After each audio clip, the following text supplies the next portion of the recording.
Hi, I'm Roxanne Richardson, and this is Technique Tuesday. The grafted bind-off is a type of sewn bind-off, and it can be done on its own. When you're finished working your ribbing, you can go right to the grafted bind-off, or you can do some setup rows in double knitting that create a more rounded edge. So if we want to compare what the tubular or Italian version of the whole bind-off looks like compared to just doing the grafted bind-off on its own, we can look at this swatch right here. So this is the tubular version. You can see it has this rounded edge, and the whole point of this type of bind-off is that these knit columns come up to the edge and then they roll over to the other side, and the ribbing is just continuously flows from one side of the fabric to the other. But this is a thicker, rounder edge, and this is an edge that was just grafted. It didn't have any setup rows of double knitting, so it's a little flatter than this version. Neither one is better than the other. It's just a preference of the knitter whether you want that more rounded edge or if you prefer the flatter edge. So what I'm going to start with is if you need to do this bind off with flat knitting, and then I'll show you the differences that you need to take into account if you're working in the round. The setup rows are worked by knitting stitches that look like they're knit and slipping stitches that look like they're purled. And you do that on each side. So you do it on a right side row and then again on the wrong side row. So every stitch gets worked once in the two passes. So I'm going to knit, and I'm holding the yarn in my left hand. That doesn't make any difference. If you hold the yarn in your right hand, just knit them however you'd knit them. Now I get to stitches that look like they're purl stitches. So I bring the yarn to the front just like I was going to purl them, and I enter just like I was going to purl, but I just slip that stitch. So I'm not purling them, but I do need to have the yarn in front as if I were purling. Now I need to move the yarn to the back again because now I'm going to knit those stitches. And then again, bring the yarn to the front like you're going to purl.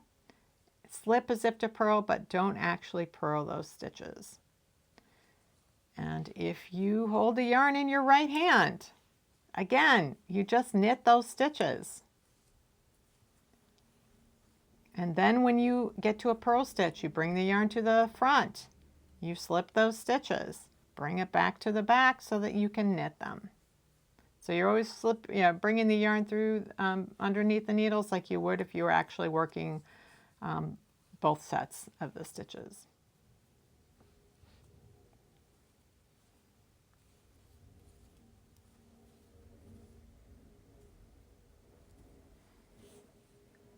Turn the work, so now the wrong side is facing, and I do exactly the same thing. If it looks like a knit, I knit it. If it looks like a purl, I bring the yarn to the front and I slip it as if to purl.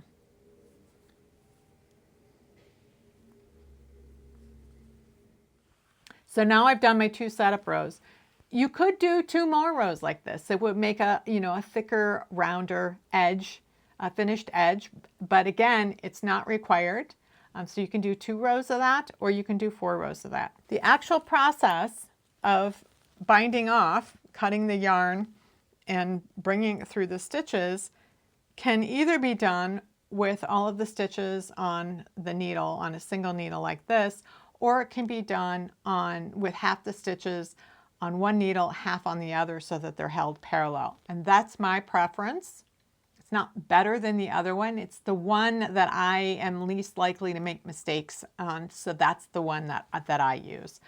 And the way you do that is you pull the needle out. If this is scary, try it on a swatch first. With ribbing, the knits want to come forward. If they don't, you can coax them a little bit. The knits want to come forward and the purls want to go behind. And you can see the result of these slipped stitch rows is it created this space between the two pieces of fabric. If you did 2 more, it would create even more. But now that these are separated, you can take a needle I like to use one that's 1 or 2 sizes smaller. It's easier to slip them through the stitches, and they'll just slide right through.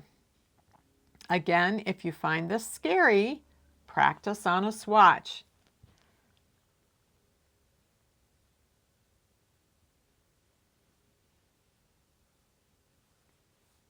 And if you aren't sure you have them all, if you've got lots of stitches, count them up just to make sure you've got the right number on each needle. You want this yarn hanging from the right if you're right-handed and you're going to be working in this direction.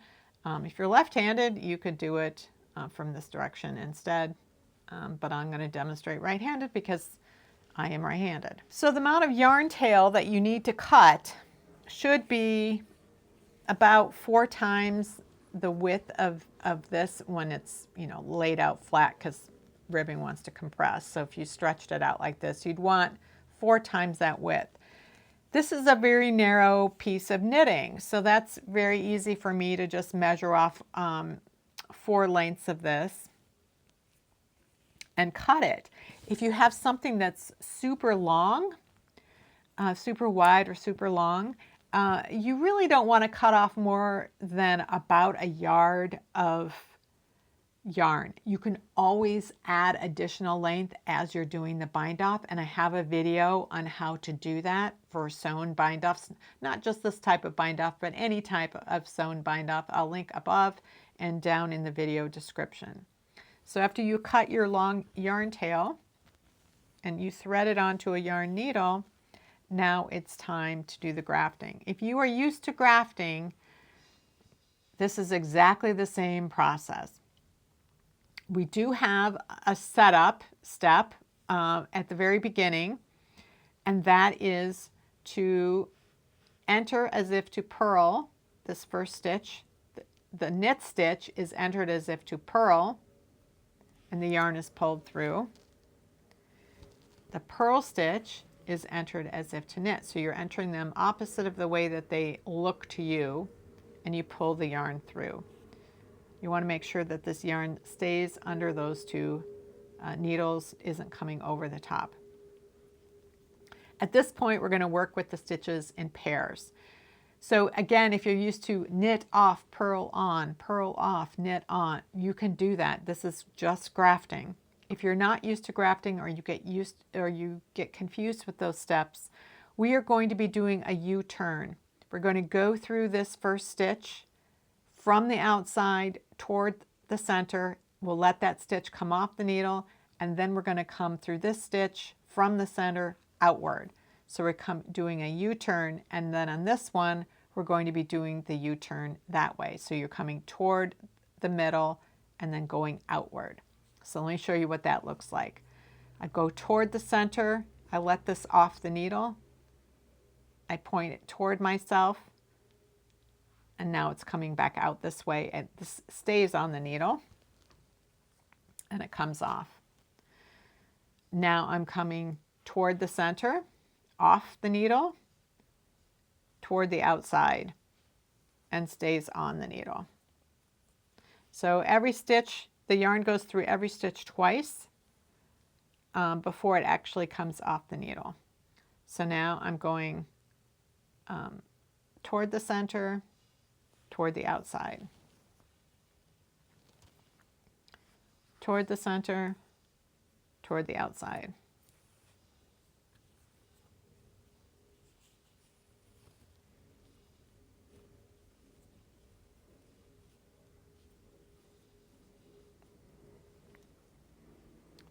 If you forget where you are, look where the yarn is. If the yarn is attached to the back, that means you need to do these 2 in the front. If the yarn is attached to the front, then you need to work in the back, because you're always alternating between the front and the back.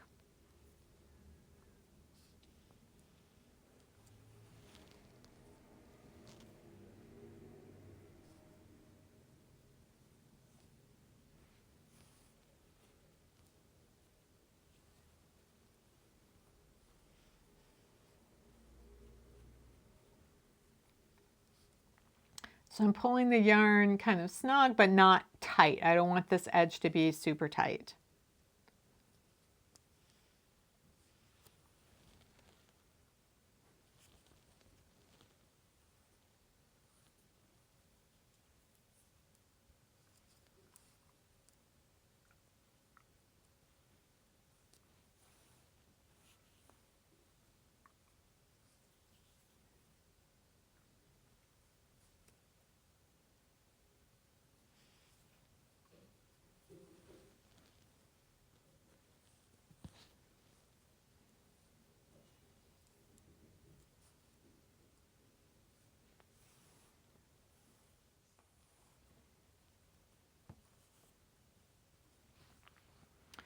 Okay, when you are down to those last 2 single stitches, then we have the final step, which is to come through the first one toward the center, and the one on the back needle come toward the center.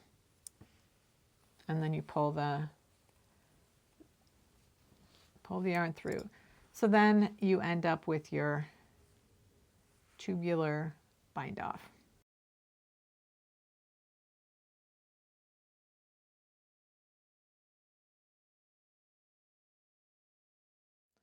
If you are working in the round, again, you have the option of working setup rounds or eliminating them, not doing them at all. So it's a little different when you're working in the round because the right side of the work is always facing you. So the first round is exactly like it is with flat knitting, where you knit the stitches that look like they're knit and you slip the stitches that look like they are purled.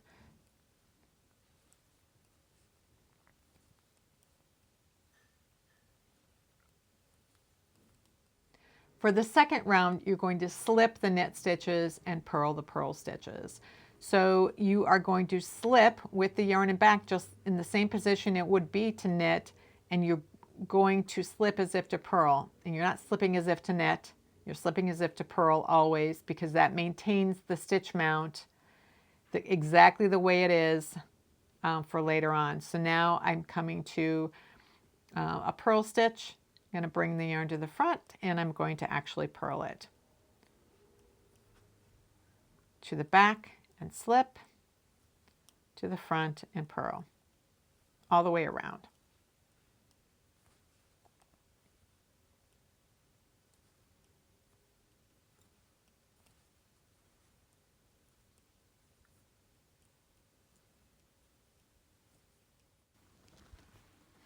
Okay, I've done that second pass.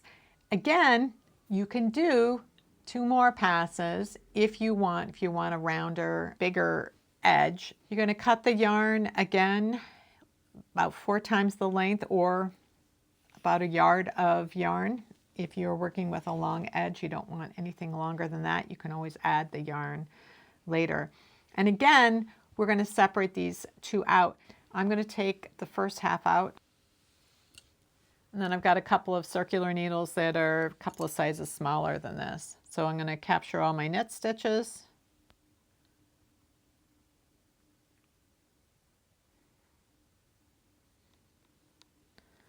On this one. And then I'm going to capture all my purl stitches with the other one.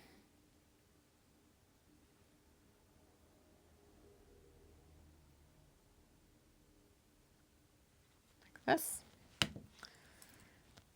Now I can pull this one out.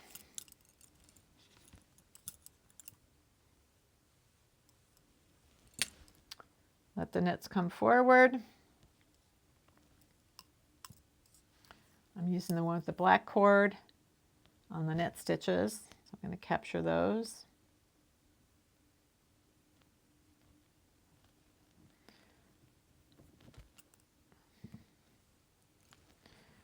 And I'm using the one with the blue cable to capture the ones in the back.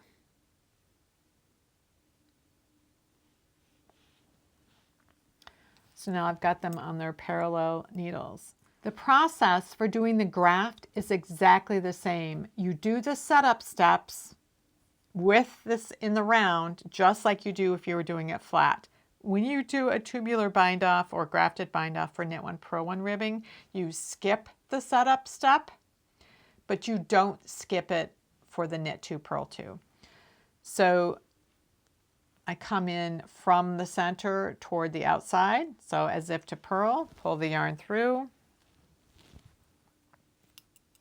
Make sure it's not wrapped around anything it shouldn't be wrapped around.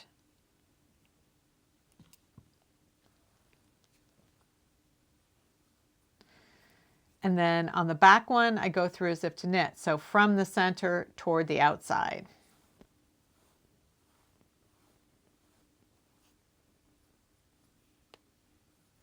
And then the process is exactly the same. You do your U-turn on the knit stitches, you do your U-turn on the purl stitches, and you alternate back and forth exactly as you did for flat knitting.